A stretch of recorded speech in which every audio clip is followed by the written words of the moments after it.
let's check this out, chat.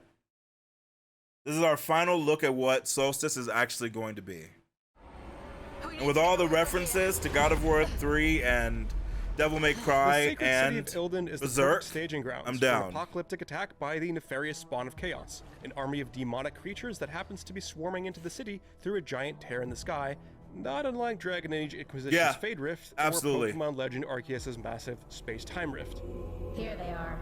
Will you please finish what you started, if you can? None better to stop the invasion than the battle-hardened warrior Briar and her ghostly companion/sister Lute, both of whom are Chimera, members of the mysterious Order of the Ashen Blade and the supposed heroes of this world.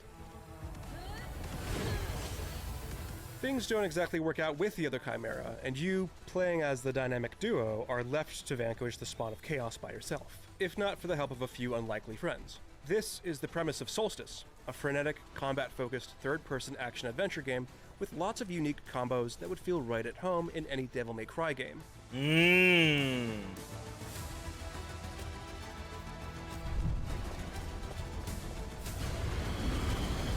You'll spend quite a large chunk of time in Soulstice playing as Briar, who is followed around by Lute in her ghostly form as you hack and slash your way through hordes of foes as you move from mission to mission in a linear fashion. Though, at times you may also find yourself playing as Lute during key story sequences. The interplay between Briar and Lute is definitely worth calling out as a clear positive, notably the fact that Lute has the ability to pacify Soulstice's many enemies mid-attack, so you can leap in as Briar to deal serious damage. Interesting.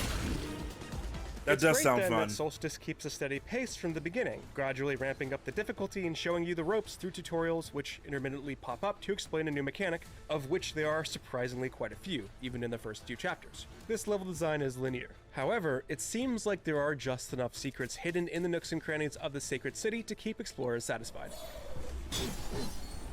Could be fun, yeah. Starting out, Briar only uses 2 of 7 different weapons. The hefty, albeit swift, Ashen Vindicator sword, which is great for light attacks, and the rather painful-looking Ashen Enforcer Warhammer that unleashes much heavier strikes. That Warhammer Granted, looks this sick. ability I did like system it. Seems incredibly dynamic.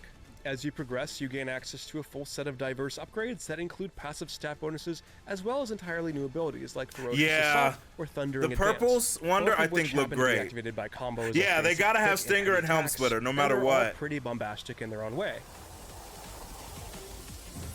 Yeah, see, like something like that Granted, you'll is need to carefully sick. choose where to allot your points I love as you it. progress. It's also convenient that once you're finished with a mission, you can power up your abilities in the way mentioned previously, or purchase items like health kits and revives, in addition to more substantial stat boost items which cost a higher this sum of looks points. so good. If you don't want to wait that long, you might just run into the Observer, a mysterious NPC who shows up every so often to cheekily taunt you before explaining the background lore of a certain area and then offer you his wares. And if you don't like a certain ability, this is where you can respec your build. There's the sense that each of Briar and Lute's special abilities are easy to learn but difficult to master, in that they're all activated by some pretty simple button combinations. Take for example the Piercing Lunge move, a thrusting sword attack which you can pop off by gently tapping your left stick forward twice and then quickly hitting the Y button. I can imagine there's plenty of wiggle room to customize your playstyle at the higher levels once you memorize the combos for each of Briar and Lute's many abilities, including the very cool synergy abilities, which are some of the most powerful attacks you can synergy unleash, abilities look but only dope. after you sufficiently pull off enough smaller combos to power up something called the Unity Bar, which is basically a resource pool tied to Soulstice's internal scoring God, system, we're gonna have which fun, gauges Wonder. how well This you is do gonna it. be dope, yeah. And as someone like me, by the way, we're gonna be The playing Devil May Cry challenge 5 ceiling very is high soon, enough in chat. Soulstice for it to be rewarding to get really good at your Yeah, personalized moveset. Kellan. So there's definitely something here for fans of games like Devil May Cry, God of War, or Bayonetta. That said, I'll be looking forward to Soulstice when it drops on PC, PlayStation 5, and Xbox platforms on September 20th. For more info on Soulstice, The day and for everything after else my in the world of video birthday. games, stick with IGN. Oh my God, Wonder, look at this shot. Look at this shot, chat. This is the kind of stuff that I live for, you know. As someone who loves Devil May Cry and that kind of stuff, and loves stylishness, I gotta remember to look up. I need to reach out to the people who are making this game. I'm so excited.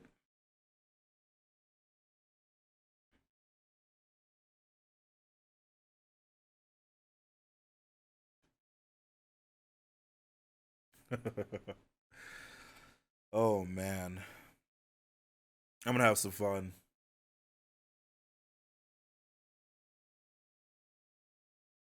Yeah.